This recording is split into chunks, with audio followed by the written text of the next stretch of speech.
तो नमस्कार दोस्तों, स्वागत है श्री का एक बार फिर से आपकी अपनी YouTube channel A to Z factory knowledge पे। दोस्तों, आज की इस वीडियो में हम बात करेंगे आईटी इलेक्ट्रीशियन जो पिछले 6 वर्षों में पूछे गए क्वेश्चन उसी प्रश्न का ये पार्ट नंबर, उसी सीरीज का पार्ट नंबर तीसरा है।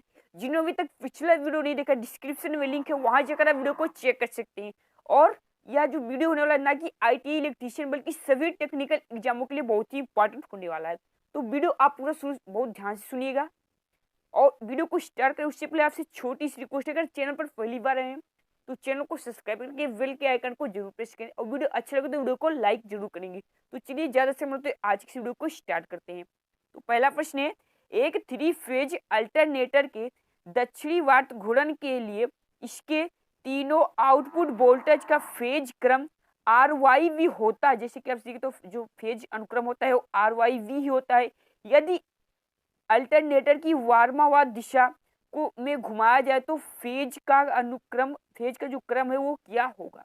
तो राइट आंसर हो जाएगा ऑप्शन नंबर बी, RVY हो जाएगा। जैसे कि आपसे पता है, अगर किसी मोटर और अल्टरनेटर की में दिशा चेंज कर दे तो ज्यादातर हमें वो जो उसकी फेज होते हैं उसको आपस में इंटरचेंज करके हम उसकी दिशा को अलग कर सकते हैं, घुमा सकते हैं, दक्षिणी वार से वार्मावार में कर सकते हैं। तो बढ़ते हैं फिर नेक्स्ट प्रश्न को और दूसरा प्रश्न देखते हैं।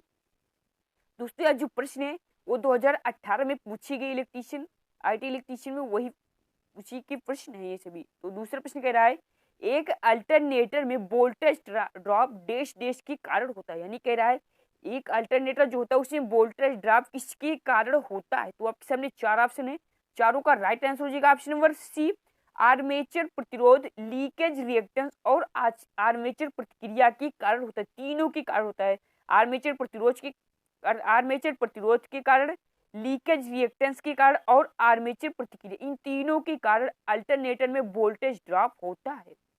बताइए तीसरे प्रश्न की ओर। तीसरा प्रश्न क्या कह रहा है एक अल्टरनेटर में शक्ति गुणांक डैश डैश पर निर्भर करता है।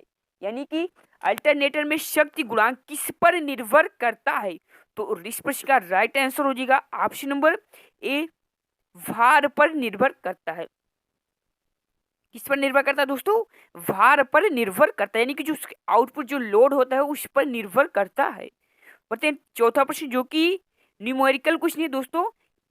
मैं सभी जब पूरा हमारा जो सीरीज चल रहा है 6 साल का वो कंप्लीट हो जाएगा तो मैं एक वीडियो लेकर आऊंगा जिसमें सभी न्यूमेरिकल क्वेश्चन रहेंगे। तो उसी वीडियो में मैं आप इस क्वेश्चन को कवर कर लूंगा, चौथे प्रश्न को। बढ़ते हैं 5वें प्रश्न की ओर। 5वां प्रश्न देखते हैं क्या कह रहा है, एक वाइंडिंग में स्लॉटों की संख्या ध्रुवों की संख्या से अधिक है, वह कहलाएगी। यानी कि वह कौन सी वाइंडिंग कहलाएगी? तो इस प्रश्न का राइट आंसर हो जाएगा ऑप्शन नंबर बी, वितरित वाइंडिंग कहलाएगी। कौन सी वाइंडिंग दोस्तों? वितरित वाइंडिंग कहलाएगी। बढ़ते हैं अगले प्रश्न को। 6वां प्रश्न देखते हैं। 6वां प्रश्न कह रहा है, तुल्यकालिक मोटर डैश डैश पर प्रचालन कर सकते हैं। यानी कि तुल्यकालिक मोटर को किस पर हम चला सकते हैं? तो इस प्रश्न का राइट आंसर हो जाएगा ऑप्शन नंबर बी, केवल पश्चिगामी, अग्रगामी और इकाई शक्ति गुणांक पर चला सकते हैं। क्योंकि मैंने इस प्रश्न को अपनी पिछली वीडियो जो मैंने बनाया था उसमें मैंने इस प्रश्न को डिस्कस किया है। इस सीरीज में इससे पहले भी मैं लगातार आईटी इलेक्ट्रीशियन टेक्निकल वालों के लिए वीडियो अपलोड कर रहा हूँ, तो उसमें मैंने सभी क्वेश्चन को कवर किए हैं और इसमें भी आपको देखने को मिले। बढ़ते हैं नेक्स्ट प्रश्न को। 7वां प्रश्न देखते हैं अपना क्या कह रहा है। हमारा 7वां प्रश्न है, एक तुल्यकालिक मोटर में डैम्पर वाइंडिंग को सामान्यतः डैश डैश उपयोग किया जाता है। तो इसका राइट आंसर हो जाएगा ऑप्शन नंबर डी, हीटिंग को रोकने और स्टार्टिंग टार्क प्रदान करने के लिए। मैंने देखिए दोस्तों, मैंने अगर आप हमारा पिछला वीडियो देखे होंगे तो आपको सभी प्रश्न इसमें से कर लेंगे, क्योंकि मैं तुल्यकालिक मोटर की जो वीडियो बनाई है, सिंगल फेज और डबल फेज, जितने भी मोटर की वीडियो बनाई है, अगर आप उन सभी वीडियो को देखे होंगे तो सभी क्वेश्चन उसी वीडियो से मिल रहे हैं। बढ़ते 8वां प्रश्न देखते हैं। 8वां प्रश्न कह रहा है, एक तुल्यकालिक मोटर के स्टार्टर में सेट अप विरोधी विद्युत वाहक बल डैश डैश पर निर्भर करता है। यानी कि एक तुल्यकालिक मोटर के स्टार्टर में स्टेप अप विरोधी विद्युत वाहक बल किस पर निर्भर करता है? तो इस प्रश्न का जो राइट आंसर हो जाएगा दोस्तों वो हो जाएगा ऑप्शन नंबर बी, केवल रोटर उत्तेजन पर निर्भर करता है। बढ़ते नेक्स्ट प्रश्न की ओर। 9वां प्रश्न अपना देखते हैं। थोड़ा जूम कर लें ताकि आपको अच्छे से दिखाई दे हमारा प्रश्न। कह रहा है एक तुल्यकालिक मोटर में डैम्पर वाइंडिंग प्रदान की जाती है। किसके लिए प्रदान की जाती है? तो ऑप्शन चारों हैं, आप अच्छे से पढ़ लीजिएगा। अगर आपको क्वेश्चन अच्छे से पढ़ के राइट आंसर बताना है तो आप वीडियो को रोक के क्वेश्चन पढ़ के आप अपना आंसर बता सकते हैं। तो इस प्रश्न का राइट आंसर हो जाएगा ऑप्शन नंबर डी। ए और वी दोनों रोटर गति स्थिर करने के लिए और प्रदूषण से मुक्त करने के लिए।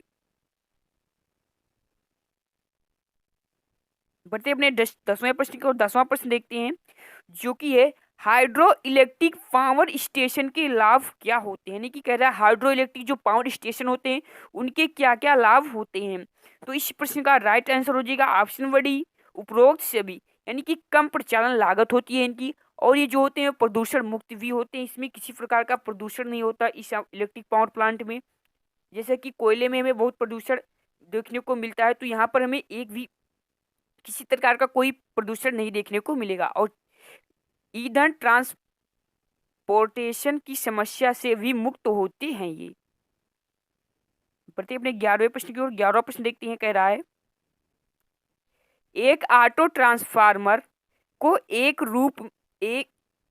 ऑटो ट्रांसफार्मर को एक डैश डैश के रूप में प्रयोग किया जाता है। यानी कि किसके रूप में प्रयोग किया जाता है ऑटो ट्रांसफार्मर को?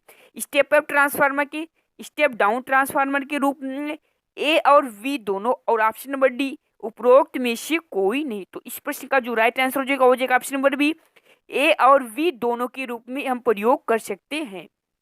यानी कि स्टेप अप और स्टेप डाउन दोनों के रूप में प्रयोग कर सकते हैं ऑटो ट्रांसफार्मर की। यही सबसे बड़ी खासियत होती है। बहुत बार कई सारे एग्जामों में पूछा जाता है कि ऑटो ट्रांसफार्मर को हम किस रूप में प्रयोग कर सकते हैं। तो स्टेप अप और स्टेप डाउन दोनों रूप में हम ऑटो ट्रांसफार्मर को प्रयोग कर सकते हैं। 12वां प्रश्न है हमारा एक ऑटो ट्रांसफार्मर में प्राथमिक तथा द्वितीयक डैश डैश युग्मित होती हैं। तो राइट आंसर हो जाएगा ऑप्शन नंबर सी वैद्युतिक तथा चुंबकीय दोनों रूप में युग्मित होते हैं। विद्युत और चुंबकीय दोनों रूप में युग्मित होते हैं द्वितीयक वाइंडिंग में। 13वां प्रश्न कह रहा है एक धारा ट्रांसफार्मर के लिए सामान्य अनुपात डैश डैश से दर्शाया जाता है। तो राइट आंसर हो जाएगा ऑप्शन नंबर ए निर्धारित प्राथमिक वाइंडिंग धारा तथा निर्धारित द्वितीयक वाइंडिंग धारा। बढ़ते नेक्स्ट प्रश्न की ओर और 14 प्रश्न अपना देखते हैं। 14 प्रश्न कह रहा है ट्रांसफार्मर का ट्रांसफार्मर अनुपात डैश डैश पर निर्भर करता है। यानी कि ट्रांसफार्मर का ट्रांसफार्मर अनुपात किस पर निर्भर करता है? तो इस प्रश्न का जो राइट आंसर हो जाएगा मेरे प्यारे दोस्तों वो हो जाएगा ऑप्शन नंबर डी उपरोक्त सभी पर। उत्तेजन धारा पर, द्वितीयक धारा पर, द्वितीयक परिपथ की शक्ति गुणांक पर, उपरोक्त तीनों पर ट्रांसफार्मर का ट्रांसफार्मर अनुपात निर्भर करता है। बटे नेक्स्ट प्रश्न और 15वां प्रश्न अपना देखते हैं। कह रहा है प्रदीप्त स्रोत की विकिरण क्षमता किस पर निर्भर करती है? यानी डैश डैश पर निर्भर करती है, तो किस पर निर्भर करती है? तो राइट आंसर हो जाएगा ऑप्शन नंबर बी स्रोत के तापमान पर निर्भर करती है। किस पर निर्भर करती है? स्रोत के तापमान पर निर्भर करती है। अगला प्रश्न है प्रकाश तरंगे डैश डैश की गति से चलती है। यानी कि प्रकाश तरंगे किस गति पर चलती हैं? तो राइट आंसर हो जाएगा ऑप्शन नंबर ए 3×10⁸ सेंटीमीटर। अगला प्रश्न है कार्बन आर्क लैंपों में सामान्यतया उपयोग में किए जाते हैं। यानी कि कार्बन आर्क लैंप में सामान्यतया क्या उपयोग किए जाते हैं? तो राइट आंसर हो जाएगा ऑप्शन नंबर सी सिनेमा प्रोजेक्टरों में कार्बन आर्क लैंप प्रयोग किए जाते हैं। अगला प्रश्न है 18वां प्रश्न है ठोस कोर का इकाई होती है। तो बिल्कुल इजी सा प्रश्न है, आप सब बचपन से पढ़ते चले आ रहे हैं। कक्षा 10 में भी पढ़े होंगे, कक्षा 12 में भी पढ़े होंगे, जो कक्षा 12 10th से कर रहे हैं वो भी पढ़े होंगे, 12th वाले 20 प्रश्न को पढ़े होंगे। तो इस प्रश्न का राइट आंसर हो जाएगा ऑप्शन नंबर सी स्टेरेडियन होता है। क्या होता है दोस्तों? स्टेरेडियन होता है ठोस कोर का इकाई। अब फिर यहाँ पूछ लिया कैंडिला की इकाई क्या है? बिल्कुल ये वी जी से प्रश्न है। ऑप्शन नंबर वी ज्योति तीव्रता हो जाएगी। अब बात करें प्रदीप्त फ्लक्स की इकाई क्या हो जाएगी? तो इस प्रश्न का राइट आंसर हो जाएगा ऑप्शन नंबर सी, ल्यूमेन हो जाएगी। अगर आप इन सभी के मात्रा के बारे में अच्छे से डिटेल में जानना चाहते हैं तो मैंने ऑलरेडी इसकी वीडियो चैनल पर बना दी गई है। आप हमारी प्लेलिस्ट में जाइए, वहाँ साइंस के नाम से एक प्लेलिस्ट है, वहाँ जाकर आप वीडियो को चेक कर सकते हैं। अगला प्रश्न है, एक प्रदीप्त ट्यूब में ज्योति तीव्रता होती है, कितनी होती है? तो इस प्रश्न का right answer option number D हो जाएगा, 60 से 65 ल्यूमन प्रति वाट होता है। वेरी वेरी इंपॉर्टेंट प्रश्न है, इस प्रश्न को जरूर नोट करेंगे सभी बच्चे। मैंने जो पिछला वीडियो अपलोड किया था प्रैक्टिस नंबर 2, उसमें भी ये वाला प्रश्न 2017 में भी पूछा गया, ये वाला प्रश्न था। 22वां प्रश्न है, एक ल्यूमन प्रति वर्ग मीटर देश देश के समान होती है, तो किसके समान होती है? ऑप्शन नंबर ए, 1 लक्स के समान होती है।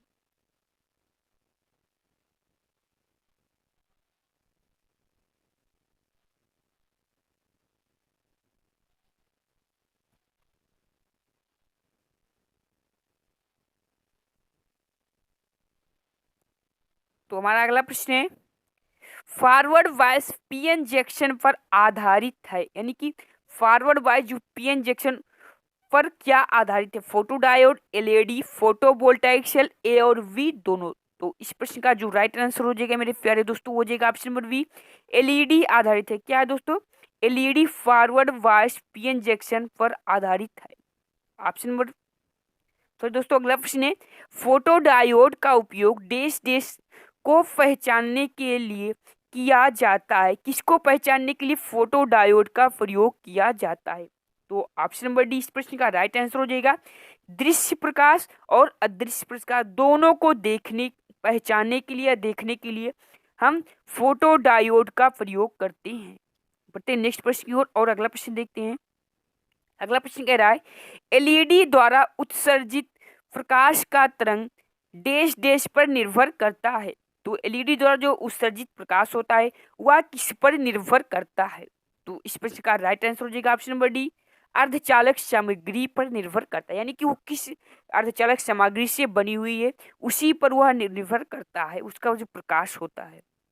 नेक्स्ट प्रश्न है, अगला प्रश्न है, आप ये गलत फहमी में बिल्कुल मत रहिएगा कि अगर हम फाइनल ईयर का एग्जाम देने जा रहे हैं तो हमारा फर्स्ट ईयर से क्वेश्चन नहीं आएंगे, तो ऐसा बिल्कुल भी नहीं है।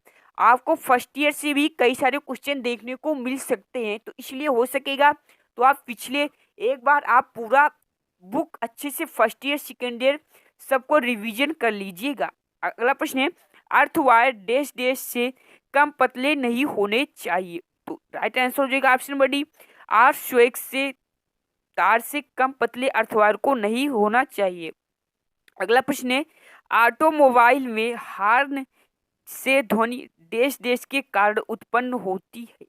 राइट आंसर हो जाएगा इस वाले प्रश्न का ऑप्शन नंबर बी, डायग्राफ कंपन के कारण उत्पन्न होती है।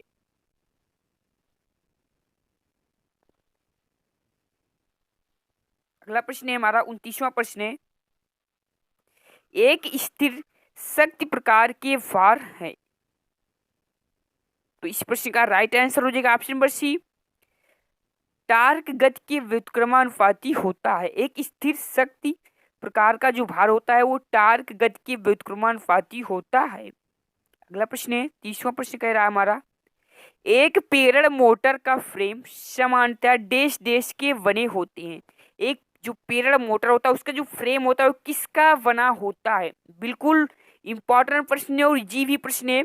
तो राइट आंसर हो जाएगा ऑप्शन नंबर बी, ढलवा लोहे का बना होता है। अगला प्रश्न है, स्लिप रिंग सामान्यतः देश देश की बनी होती है, यानी कि स्लिप रिंग किसकी बनी होती है? बिल्कुल इजी सा प्रश्न है। इस प्रश्न का राइट आंसर ऑप्शन नंबर क्या हो जाएगा दोस्तों? फटाफट कमेंट बॉक्स में बताते चलिएगा। ऑप्शन नंबर सी हो जाएगा, फास्फोरस कास्ट की बनी होती है। अगला प्रश्न है, एक हाइड्रो इलेक्ट्रिक प्लांट में ईटेक कार्य से टरबाइन तक जल ले जाने के लिए प्रयुक्त कंडक्ट प्रणाली कहलाती है। क्या कहलाती है दोस्तों? राइट आंसर हो जाएगा option number C, pen stock कहलाती है। क्या कहलाती है? पेन स्टॉक कहलाती है। अगला प्रश्न है, एक प्रेरण मोटर का शाफ्ट देश देश से निर्मित होता है। तो प्रेरण मोटर का जो शाफ्ट होता है वह किस का बना होता है? तो इस प्रश्न का राइट आंसर हो जाएगा option number C, carbon steel का बना होता है। किसका बना होता है दोस्तों? प्रेरण मोटर का जो शाफ्ट होता है वो कार्बन स्टील का बना होता है। अगला प्रश्न है 34वां प्रश्न है, एक प्रेरण मोटर में नो लोड स्लिप आमतौर पर बनी होती है। तो इस प्रश्न का राइट आंसर हो जाएगा ऑप्शन नंबर ए, एक से कम। अगला प्रश्न है, एक सामान्य एसी मोटर है। तो इस प्रश्न का राइट आंसर हो जाएगा ऑप्शन नंबर बी, 3 फेज प्रेरण मोटर एक सामान्य एसी मोटर है। अगला प्रश्न है, एक सिंगल फेज प्रेरण मोटर सेल्फ स्टार्ट होती है, एक निश्चित गति से प्रचालित होती है, एक 3 फेज तुल्यकालिक मोटर से कम विश्वसनीय होती है। ऑप्शन नंबर डी, उपरोक्त में से कोई नहीं। तो इस प्रश्न का राइट आंसर हो जाएगा ऑप्शन नंबर सी, एक 3 फेज तुल्यकालिक मोटर से कम विश्वसनीय होती है। अगला प्रश्न है, यदि एक स्लॉट एक क्वाइल साइड का होता है तो यह वाइंडिंग कहलाती है। क्या उनसी वाइंडिंग कहलाती है? तो ऑप्शन नंबर सी हो जाएगा right answer, single layer winding कहलाती है। अगला प्रश्न है हमारा, एक capacitor start capacitor run single phase प्रेरण मोटर मूल रूप से होती है। तो क्या होती है दोस्तों? राइट आंसर हो जाएगा ऑप्शन नंबर सी, 2 फेज प्रेरण मोटर होती है। अगला प्रश्न है, एक कैपेसिटर स्टार्ट मोटर का स्टार्टिंग टार्क होता है। तो राइट आंसर हो जाएगा ऑप्शन नंबर बी, निम्न होता है। अगला प्रश्न है, एक सिंगल फेज मोटर का स्टार्टिंग कैपेसिटर होता है। इसको मैंने भी पिछले वीडियो में डिस्कस किया था। तो इस प्रश्न का राइट आंसर हो जाएगा option number A, electrolytic capacitor होता है। जो सिंगल फेज मोटर में कैपेसिटर प्रयोग किया जाता है वो इलेक्ट्रोलाइटिक कैपेसिटर प्रयोग किए जाते हैं। अगला प्रश्न है, घरेलू रेफ्रिजरेटर में प्रयुक्त मोटर है, यानी कि घरेलू रेफ्रिजरेटर में कौन सी मोटर प्रयोग की जाती है? तो राइट आंसर हो जाएगा option number D, single phase प्रेरण मोटर प्रयोग की जाती है।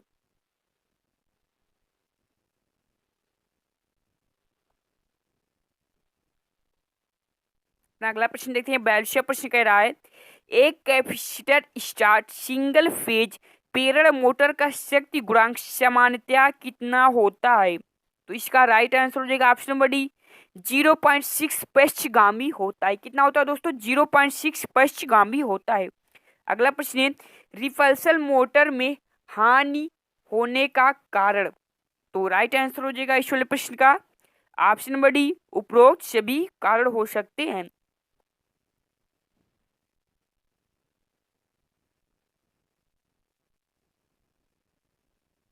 अगला प्रश्न है, निम्नलिखित में से अनुप्रयोग के लिए सबसे छोटी आकार की मोटर आवश्यक होती है, यानी कि किसके प्रयोग में सबसे छोटी मोटर प्रयोग की जाती है?